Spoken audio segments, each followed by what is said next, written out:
their own life. Most people live the life they were told to live.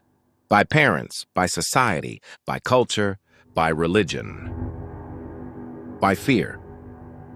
Carl Jung knew this. He spent a lifetime studying the human soul, and he found something uncomfortable. Something most humans never want to admit. We are born as ourselves, but we become strangers to our own soul. From childhood, we build masks. Masks to be accepted. Masks to be loved. Masks to survive. We call this mask the persona. And here's the tragedy. Many humans will never take it off. They will die, never having met the person they were born to be. Your real life does not begin when you get your degree. It does not begin when you get married. It does not begin when you make money. It does not begin when the world validates you. Your life begins the moment you start seeing yourself without the mask. Your life begins when the persona cracks, and the world you've been performing for stops impressing you. This is the beginning of awakening. Let's talk about imposters. Not the ones outside you, the one that lives inside you. You became who you needed to be to survive the world around you. And you got rewarded for it. People clapped for that version of you. People approved that version of you. People respected that version of you, but they never respected you. They respected the strategically engineered identity you built to please them. This is your false self.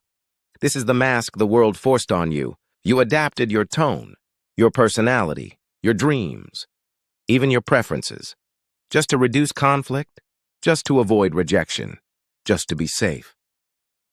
And the world rewarded you for it.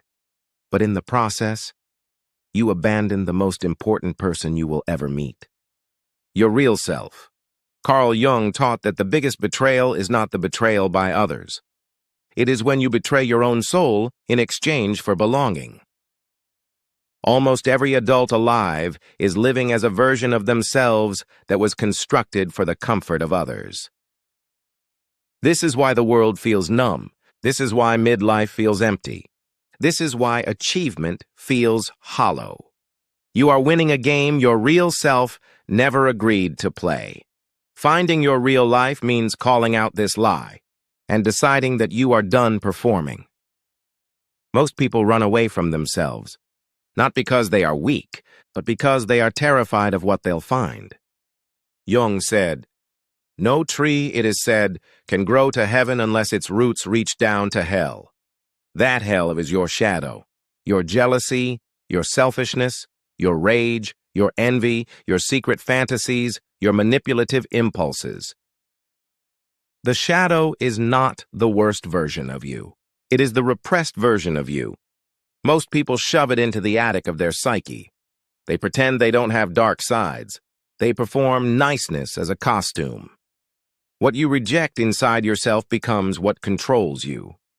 Integration, not suppression, is the real transformation."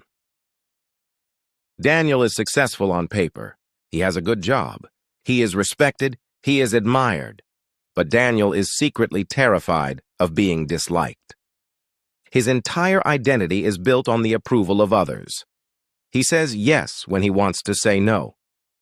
He works late to impress his boss. He dates women he doesn't even like because he wants to be chosen. He hides his anger and feels guilty for wanting more. Daniel's shadow is resentment, but he suppresses it, so it explodes sideways.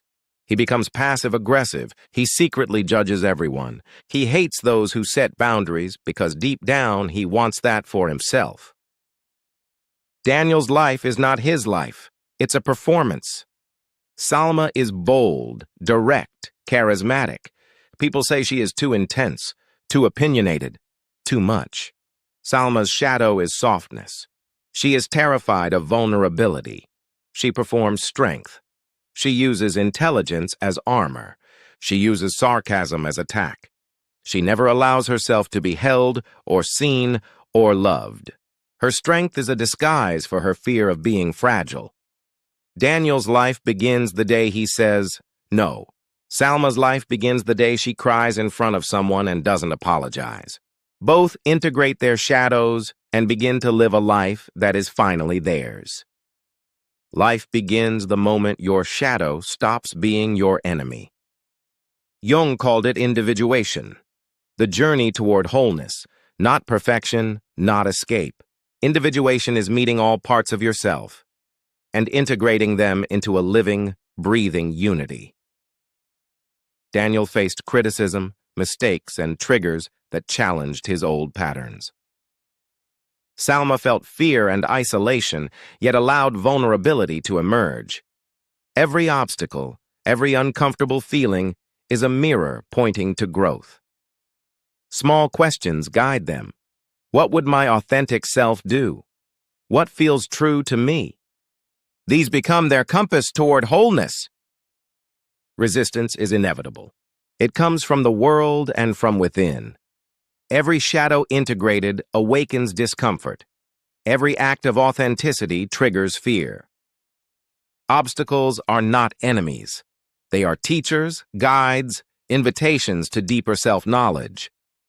Exercise 1, daily reflection. Ask each night, where did I hide today? Where did I act from fear or approval? Where did I honor myself? Exercise 2, conscious choice. Ask, is this my desire? Is this my voice? Does this choice align with myself? Exercise 3, shadow journaling. Write down thoughts, impulses, and emotions you usually ignore, then reflect. How is this part of me? Exercise 4, embodied integration. Act in small, authentic ways.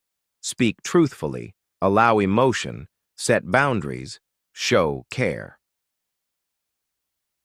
Daniel and Salma are ordinary humans who chose courage. They faced discomfort. They met their shadows. They integrated the persona. They discovered their self. Life begins when you dare to meet yourself.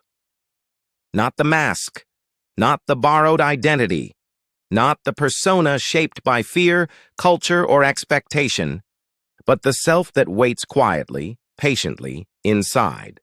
Look inside. Face your shadow. Integrate your persona. Honor your emotions. Discover yourself. And then, your life truly begins.